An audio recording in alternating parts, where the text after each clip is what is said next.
बात कर लेते हैं दिल्ली की आबकारी मामले से जुड़ी बड़ी खबर की, क्योंकि आज आबकारी नीति के मामले में सीबीआई की चार्जशीट पर राउज एवेन्यू कोर्ट सुनवाई करने वाला है। इस चार्जशीट में पूर्व डिप्टी सीएम दिल्ली के पूर्व उप मुख्यमंत्री मनीष सिसोदिया का नाम भी शामिल है।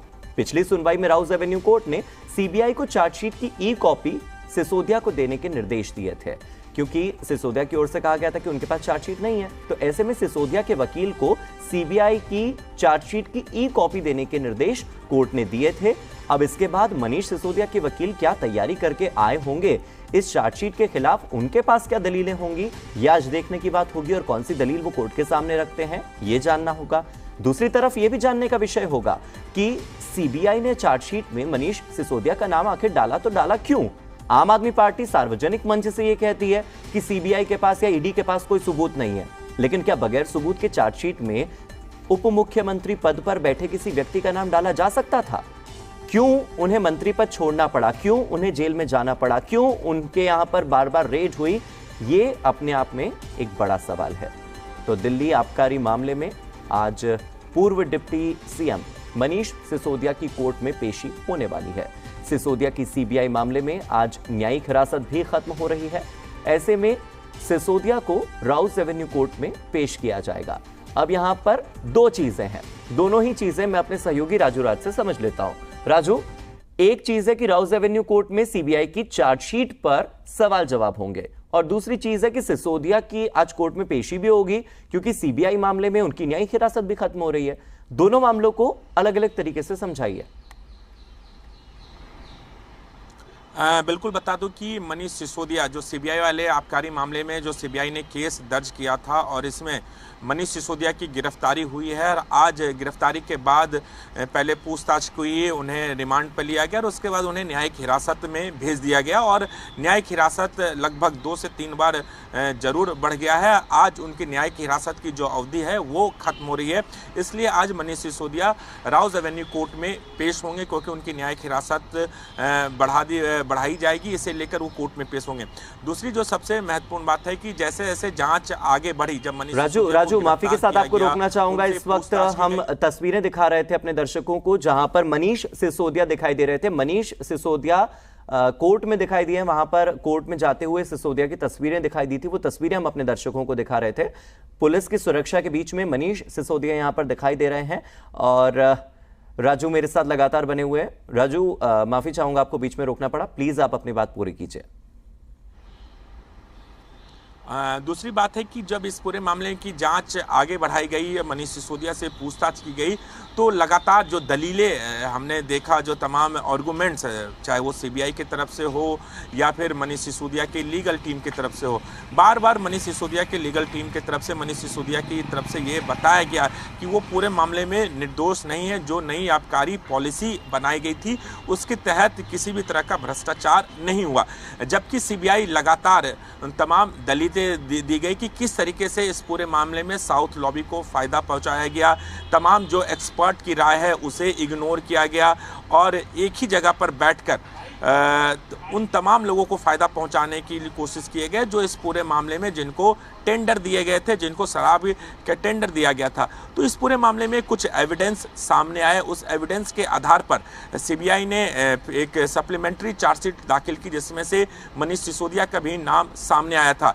तो जब पिछली सुनवाई हुई थी तो मनीष सिसोदिया की तरफ से ये बताया गया था कि उन्हें उनका नाम तो डाला गया चार्जशीट में, लेकिन उनके पास चार्जशीट की कॉपी नहीं है। इसलिए कोर्ट ने आदेश दिया था कि मनीष सिसोदिया को चार्जशीट की ई कॉपी मुहैया कराई जाए, जिसके बाद जो जानकारी है कि मनीष सिसोदिया को चार्जशीट की ई कॉपी सौंपी गई है। अब जो दलीलें होंगी इस चार्जशीट के आधार पर मनीष सिसोदिया की टीम की तरफ से तमाम दलीलें रखी जाएगी, क्योंकि राउज एवेन्यू कोर्ट में मनीष सिसोदिया ने जमानत याचिका भी लगाई गई थी, जिसे राउज एवेन्यू कोर्ट ने, एम नागपाल की कोर्ट ने उसे खारिज कर दिया था। तो जमानत याचिका खारिज हो चुकी है। अब जो दूसरी चार्जशीट दाखिल की गई है उस चार्जशीट में मनीष सिसोदिया का नाम आया, उसे लेकर तमाम दलीलें होंगी। लेकिन सबसे महत्वपूर्ण बात है कि आज देखिए न्यायिक हिरासत जो मनीष सिसोदिया की खत्म हो रही है आज, इसलिए मनीष सिसोदिया राउज एवेन्यू कोर्ट पहुंचे हैं और उस पर अब कुछ देर के अंदर सुनवाई भी शुरू हो जाएगी।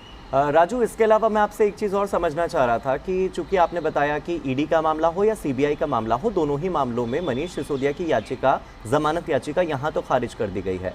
हाई कोर्ट में अब आने वाले समय में क्या क्या उम्मीद है, क्योंकि हाई कोर्ट में भी सुनवाई हुई थी, उसके बाद ये कहा गया है कि जो भी प्रोटोकॉल कहता है कि 3 से 4 बजे के बीच में वो अपनी पत्नी से बात कर सकते हैं, और जो फैसला सुरक्षित रखा है हाई कोर्ट ने, उसके बाद क्या क्या उम्मीदें हैं, क्या क्या संभावनाएं हैं सिसोदिया के लिए? जेल से बाहर आ पाएंगे, जल्दी आ पाएंगे, नहीं आ पाएंगे, क्या है पूरा मामला आगे का? देखिए हार्दिक, जेल से बाहर कब आएंगे, कोर्ट क्या आदेश देती है, ये कोर्ट के निर्णय पर निर्भर करता है। हमें इसके लिए इंतजार करना पड़ेगा। लेकिन सबसे महत्वपूर्ण बात है कि कल कोर्ट ने सीबीआई वाले मैटर में जिसपे उनकी जमानत याचिका लगी थी, उसमें दलीलें रखी गई थी, और जो दलीलें रखी गई थी उस पर मनीष सिसोदिया की पत्नी के बीमारी का हवाला दिया गया। हाँ। तमाम दलील सुनने के बाद कोर्ट ने आदेश दिया कि जेल मैनुअल के हिसाब से मनीष सिसोदिया की जो पत्नी है उनके बीमार होने का हवाला दिया गया था, और इसीलिए 1 घंटे का 3 बजे से लेकर 4 बजे तक हर अल्टरनेटिव डे मनीष सिसोदिया की पत्नी से उनकी वीडियो कॉन्फ्रेंसिंग के जरिए बात करा दी जाए, ताकि उन्हें इस बात की तसल्ली हो कि उनकी पत्नी की तबीयत ठीक नहीं है।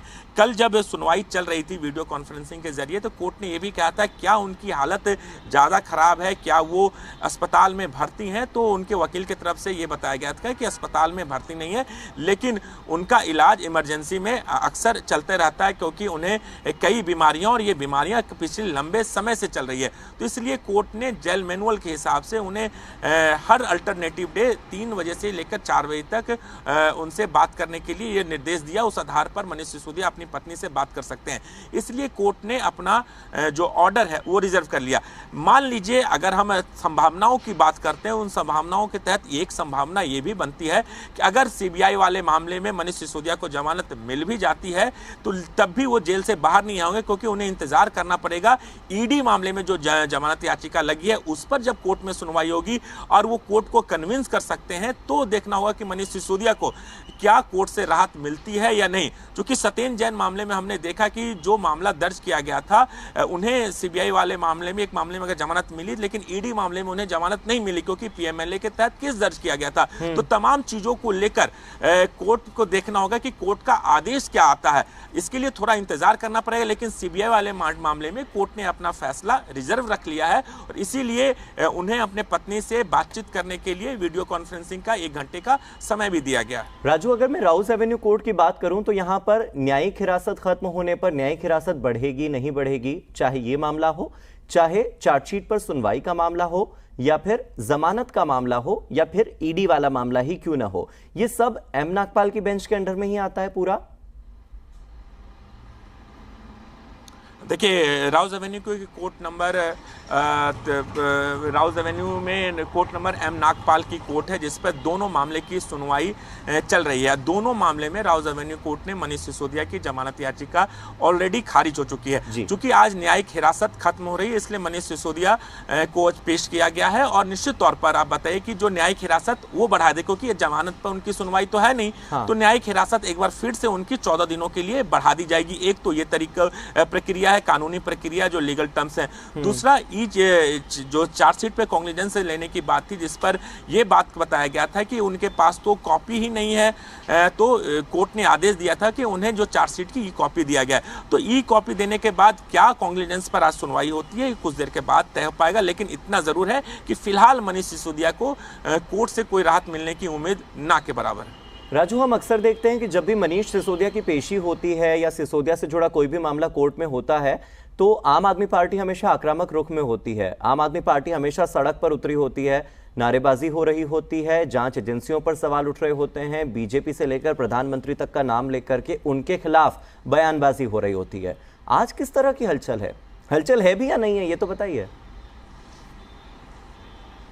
देखिए फिलहाल तो कोई हलचल राउज एवेन्यू कोर्ट और उसके आसपास नज़र तो नहीं आ रही है, लेकिन इतना ज़रूर है कि इससे पहले तमाम 2 सुनवाई के दौरान तो ऐसा कोई हलचल आसपास कोर्ट के आसपास है ना, तो आम आदमी पार्टी के कार्यालय के आसपास देखने को मिला। लेकिन इतना ज़रूर है कि जब मनीष सिसोदिया पहुंचते हैं तो उनके 1-2 समर्थक जरूर कोर्ट के बाहर मौजूद होते हैं, और उसका दो तरीका। एक तो उनको ये बताना होता है कि उनके जो समर्थक हैं उनके साथ खड़े हैं।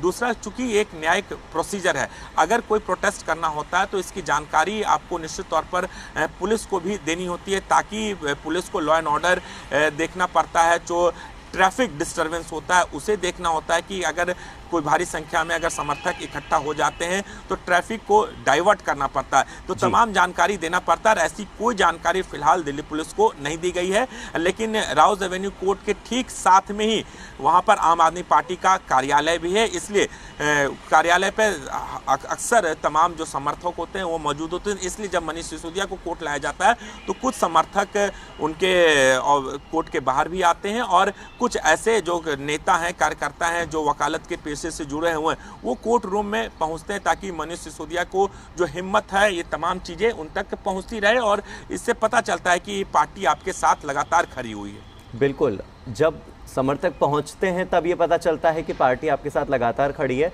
लेकिन अगर समर्थकों की संख्या घटती है और इस तरह की जैसी चीज़ें, हलचल लगातार कम होती जाती है, तो ये भी लगता है कि कहीं पार्टी ये उम्मीद और ये आशा होती जा रही है कि सिसोदिया जल्द जेल से बाहर आएंगे। ये भी अपने आप में एक संदेश तो है ही, पॉलिटिकल मैसेज तो है ही। राजू, बहुत बहुत शुक्रिया इस जानकारी के लिए और इस अपडेट के लिए।